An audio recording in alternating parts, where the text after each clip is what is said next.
Піл оқиғасы.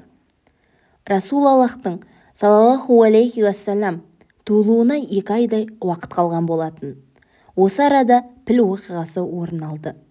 Адамдардың жан-жақтан ағылып келіп, Қағбаны зиярат етулеріне тосқауыл қоюды қалаған Йемен басшысы Абраха Византия императорының көмегімен Шамға үлкен шіркеу салдырады.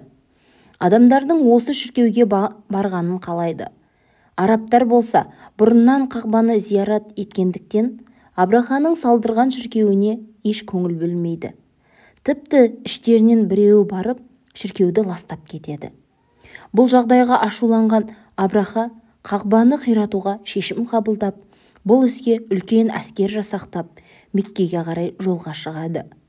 Абраханың әскері Меккеге жақындаған кезде жайлаудағы Құрайыштың мал-мүлкін талан-таражға сала бастайды. Абдулмұталиптің 200 түйесіне де қол салады. Абдулмұталип Абрахаға барып түйелерін сұрайды. Абраха: «Мен сендердің қасиетті қағбаларыңды қиратуға келдім. Оны қорғаудың орнына менен түйелеріңді сұрап тұрсың ба?» дейді. Абдулмұталип: «Мен түйелерімнің иесімін.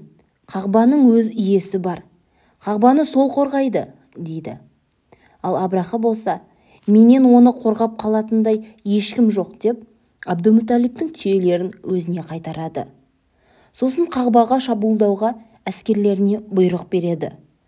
Абраханың әскерінде ең алда жүретін, сол арқылы жеңіске жететінін ырым қылған Мамут деген бір пілі бар болатын. Абраха Қағбаға бет бұрғанда бұл піл жерге шөгіп тұрмай қояды.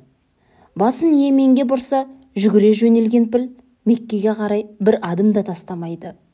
Осылайша Меккеге жақындап шабуылдауға күші жетпеген Абраханың әскеріне Аллаху Тағала Әбабил деп аталатын құстарды тау қарлығашын жібереді.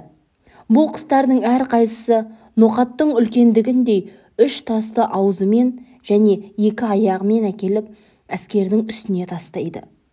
Тастар әскерлердің басынан аяғына дейін тесіп өтіп жатады. Тас тиген әскерлер қырыла бастайды.